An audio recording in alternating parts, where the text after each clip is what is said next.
ರಾಜ್ಯ ಮಟ್ಟದ ಅನಿರ್ದಿಷ್ಟ ಹೋರಾಟ.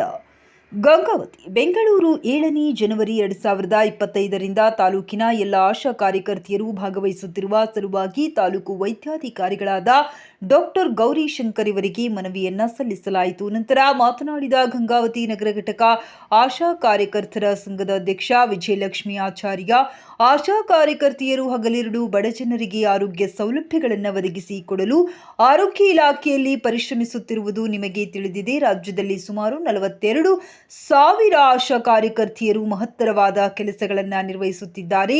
ಹಳ್ಳಿ ಮತ್ತು ನಗರದ ಬೇರು ಮಟ್ಟದಲ್ಲಿ ಕೆಲಸ ನಿರ್ವಹಿಸಿ ಸಮಗ್ರ ಅಭಿವೃದ್ಧಿಯ ಕುರಿತು ಸಮಾಜದ ಆರೋಗ್ಯಕರ ಬದಲಾವಣೆಗೆ ಮಹತ್ವದ ಪಾತ್ರವನ್ನು ವಹಿಸುತ್ತಿದ್ದಾರೆ. ಹಾಗೆಯೇ ಕೋವಿಡ್-19 ಸಂದರ್ಭದಲ್ಲಿ ಈ ಫ್ರಂಟ್ ಲೈನ್ ವಾರಿಯರ್ಸ್ ಆಗಿ ತಮ್ಮ ಜೀವದ ಹಂಗನ್ನ ತೊರೆದು ಸೇವೆ ಸಲ್ಲಿಸಿರುವುದನ್ನು ವಿಶ್ವ ಆರೋಗ್ಯ ಸಂಸ್ಥೆಯಿಂದ ಹಿಡಿದು ಎಲ್ಲರೂ ಶ್ಲಾಘಿಸಿದ್ದಾರೆ. ಹಗಲಿರುಳು ಆರೋಗ್ಯ ಸೇವೆಯಲ್ಲಿ ನಿರತರಾಗಿರುವ ಅವರಿಗೆ ಕನಿಷ್ಠ ಜೀವನ ನಡೆಸುವಷ್ಟು ಗೌರವಧನ ಇಲ್ಲ ಎನ್ನುವುದು ಕೂಡ ತಮಗೆ ತಿಳಿದಿದೆ.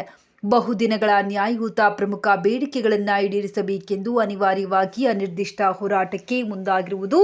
ದಿನಾಂಕ 7/1/2025ರಿಂದ ಬೆಂಗಳೂರಿನ ಫ್ರೀಡಂ ಪಾರ್ಕ್ನಲ್ಲಿ ಹೋರಾಟ ನಡೆಯಲಿದೆ. ಈ ಅನಿರ್ದಿಷ್ಟ ಹೋರಾಟಕ್ಕೆ ಜಿಲ್ಲೆಯ ಎಲ್ಲ ಆಶಾ ಕಾರ್ಯಕರ್ತೆಯರು ದಿನಾಂಕ 7/1/2025ರಿಂದ ಭಾಗವಹಿಸುವರು. ಈ ಸಂದರ್ಭದಲ್ಲಿ ಯಾವುದೇ ಸೇವೆಗೆ ಆಶಾ ಕಾರ್ಯಕರ್ತೆಯರು ಇರುವುದಿಲ್ಲ ಎಂದು ಈ ಮೂಲಕ ಎಐಯುಟಿಯುಸಿ ಕೇಂದ್ರ ಕಾರ್ಮಿಕ ಸಂಘಟನೆಗೆ ಸಂಯೋಜಿತ ಕರ್ನಾಟಕ ರಾಜ್ಯ ಸಂಯುಕ್ತ ಆಶಾ ಕಾರ್ಯಕರ್ತೆಯರ ಸಂಘದ ತಾಲೂಕು ಸಮಿತಿಯಿಂದ ಈ ಮೂಲಕ ಮನವಿಯನ್ನ ಸಲ್ಲಿಸಲಾಯಿತು.